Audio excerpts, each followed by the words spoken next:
भारत आदिवासी party के ऐतिहासिक आगाज के अवसर पर मैं भील प्रदेश के साथ साथ में पूरे देश के मालिक और मालिकों का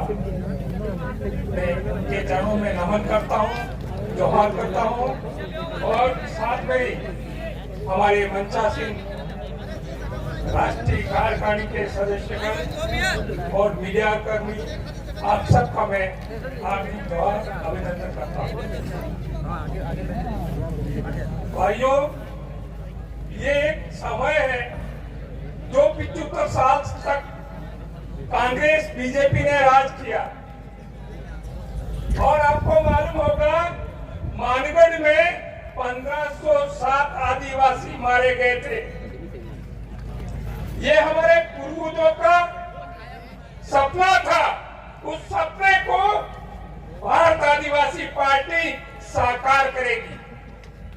हम ये कहना चाहते, हमारे मंच पर एक छोटी बच्ची है, वो गुम हो गई। इनके माता पिता यहाँ ऐसा ले जाए। अंजलि डिंडोर, राजू डिंडोर।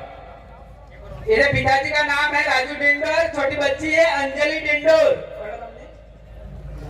गांव का नाम नहीं बता पा रही है, छोटी सी बच्ची है। मंच के पास में आकर ले जाए।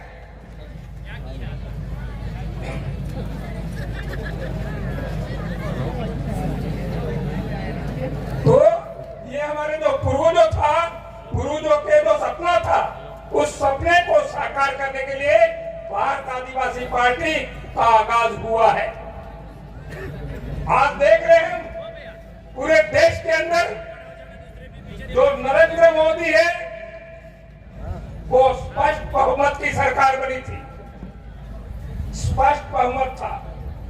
हमें स्पष्ट बहुमत सरकार की वजह से पूरे देश के अंदर कहीं आदिवासियों को अत्याचार हो रहे हैं, कहीं मुस्लिमों पे अत्याचार हो रहे हैं धर्म के नाम से, और कहीं देश के एसटी एससी में छुआछूत के नाम से हो रहे हैं।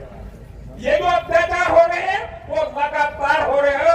आपने देखा होगा मणिपुर के अंदर जहां बीजेपी की सरकार है, राज्यपाल आदिवासी है, देश की जो सरकार है वो बीजेपी की है, और देश का राष्ट्रपति है वो आदिवासी है। जब आदिवासी होते हुए, राज्यपाल आदिवासी होते हुए, बीजेपी की सरकार होते हुए भी आदिवासियों के साथ में, औरतों के साथ में बलात्कार किया, उनको नंगे करके जुलूस निकाला, कितनी शर्मनाक बात है। ये हम पूरे देश के आदिवासियों की नहीं, पूरे देश के लोगों के लिए शर्मनाक बात है। ऐसी सरकार एक घंटे नहीं रहनी चाहिए निश्चित रूप से। लेकिन राष्ट्रपति जो बनी हुई है वो गुलाम राष्ट्रपति है।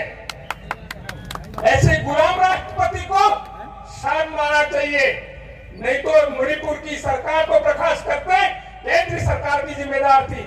लेकिन भाइयों और बहनों, आपने देखा होगा कि डूंगरपुर जिले में आपका आशीर्वाद रहा और 2 एमएलए बनाया आपने, और साथ में ही 13 जिला परिषद सदस्य बनाया। 13 जिला परिषद बनाया जो आदिवासी सिलेक्शन प्रणाली था उसके तहत, और कांग्रेस के 6 जिला परिषद सदस्य थे, बीजेपी के 8 थे। लेकिन 13 की जिला प्रमुख बननी चाहिए थी, लेकिन कांग्रेस और बीजेपी, ये कमल कांग्रेस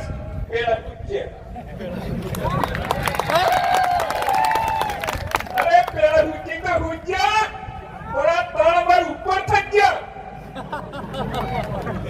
अरे केरमा आदमी बहिरा ने वेश में झगड़ो થઈ પડે और આ જિલ્લા માથે એને ઝઘડો નથી થયો તો આ એવી સાટગાંઠ है। એટલે હું કેવું ચાહું कि पावर हमारा जिला परिषद आप सबका था कि 13 जिला परिषद से बना दिए ने आने पड़े हुआड़ित। अब आपका फर्ज बनता है राजस्थान में भी बीजेपी और कांग्रेस गहलोत और वसुंधरा को पहले हुआड़ित हो। क्या करके दिखा सकते हो?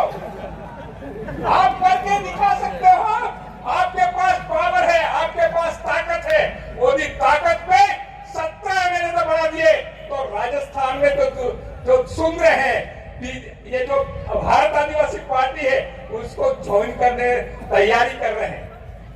और निश्चित रूप से राजस्थान में जबरदस्त तहलका मचेगा और डूंगरपुर की पुनरावृत्ति हो जाए उसमें कोई शक नहीं है। मैं कहना चाहता हूं कि पूरे देश के अंदर अब ये जो जलवा दिख रहा है, ये जो भारत आदिवासी पार्टी के आगाज के अवसर पर उसमें हमारा एसटी, एससी, ओबीसी, माइनॉरिटी इन सबको एक मंच पे आना होगा। और निश्चित रूप से हम एक मंच पे आ गए तो 2024 का जो चुनाव आ रहा है उसमें हो सकता है देश के अंदर नरेंद्र मोदी और कांग्रेस शामिल हो जाए। तो ये फर्क पड़ता है देश के मालिकों को इसलिए फर्क पड़ता है कि आज तक हमने सहन किया, आज तक देश की जनता की तरफ अत्याचार हुए, अन्याय हुआ, वो हमने स्वीकार किया है।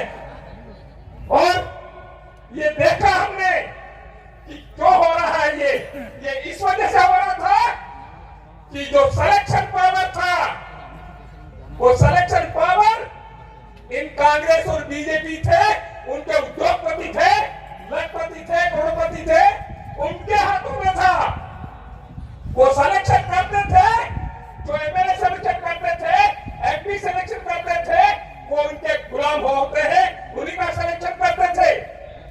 इसलिए मैं कहना चाहता हूं कि भारत आदिवासी पार्टी आई है, वो जनता तय करेगी, जनता सिलेक्शन करेगी और जनता के द्वारा सिलेक्ट किया हुआ आदमी एमएलए बनेगा, एमपी बनेगा तो निश्चित रूप से पूरे देश के अंदर जनता एक बदलाव आ जाएगा। हमारे गुरु गोविंद का सपना था ऊसावाला हेड़ने नेसावाला हेड़ने ऊसा करवाए। आ नेसावाला हेड़ने ऊसा करवाने मतलब ये है कि हाईकमान की ताकत है कि हाईकमान जनता बनेगा तो निश्चित रूप से की आज नेसा पड़ी जनता है ये ऊसी થઈ जाएगा। नहीं पहला जी हाईकमान है, ये हाईकमान ध्यान तक ही नेसा बढ़वाना है। लेकिन ये हम सबका फर्ज है, हम सबका फर्ज है। इस देश के अंदर जो बुद्धिजीवी हैं, जो मनन करते हैं, जो दुखी हैं, इस देश में जो अत्याचार हो रहे उससे परेशान है, उन सबको एक मंच पर आकर के हमको जो सिलेक्शन प्रणाली है, आदिवासी सिलेक्शन प्रणाली, ये जो गणतांत्रिक व्यवस्था है उसको अंगीकार किया है भारत आदिवासी पार्टी ने। तो ये आप साफ मानिए कि अब जो सिलेक्शन होगा वो सिलेक्शन ऐसा नहीं होगा। सिलेक्शन अब जनता तय करेगी। यदि जनता, हम एमएलए हैं, जनता कहती नहीं आपका काम नहीं है, आप बैठ जाइए यूं, तो हमको बैठना पड़ेगा। इसलिए नकवेल जो है ऊंट की, वो नकवेल हम जनता को देना चाहते हैं।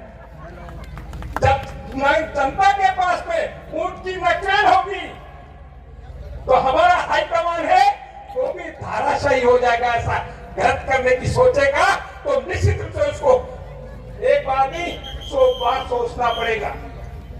इसलिए मैं अंत में यही कहना चाहता हूं, शायद ये समय की चिट्ठी होगी तो मैं अंत में यही कहना चाहता हूं साथियों, ये देश के आप सबके ऊपर बहुत बड़ी जिम्मेदारी आ गई है। उस बहुत बड़ी जिम्मेदारी को हमको मिल करके हम जानते हैं। हमारे पास पैसा नहीं है, सब कुछ नहीं है, लेकिन हमारे पास में संख्या बल है। और संख्या बल है तो हम यदि थोड़ा थोड़ा उठा लेंगे तो भार उठा सकते हैं। इसलिए ये हमारा जो वोट है, उस वोट के माध्यम से हम नरेंद्र मोदी को क्या, भारतीय जनता पार्टी को क्या, अच्छी अच्छी सरकारों को पलट के रख देंगे। इसलिए आपसे निवेदन है कि आने वाला समय है उसमें हमारा वोट है वो हजारों करोड़ों रुपया कीमती है। उस वोट को हमको सरकार को बदलने के लेना है, लेकिन ऐसी सरकार लाना है जो आज हमारे ऊपर अत्याचार नहीं करे और हमारा विकास का काम करे। इसलिए मैं चाहता हूं, आप सबसे निवेदन कर रहा हूं कि ये जिम्मेदारी हम सबको, देश के मालिक और मालकिनों को आप सबको उठानी पड़ेगी और ये जिम्मेदारी हम उठाएंगे। निश्चित रूप से हम विजयी होंगे।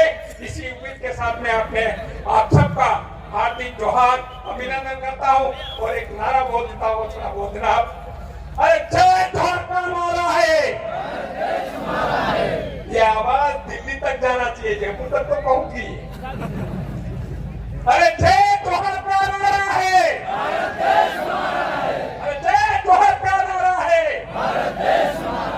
एक तीन एक तमाम, बराबर केंद्र सरकार में और राज्य सरकार में हो जाना चाहिए और वो धराशायी हो जानी चाहिए। यही बात करके मेरी बात खत्म करो। जय जोहर, धन्यवाद।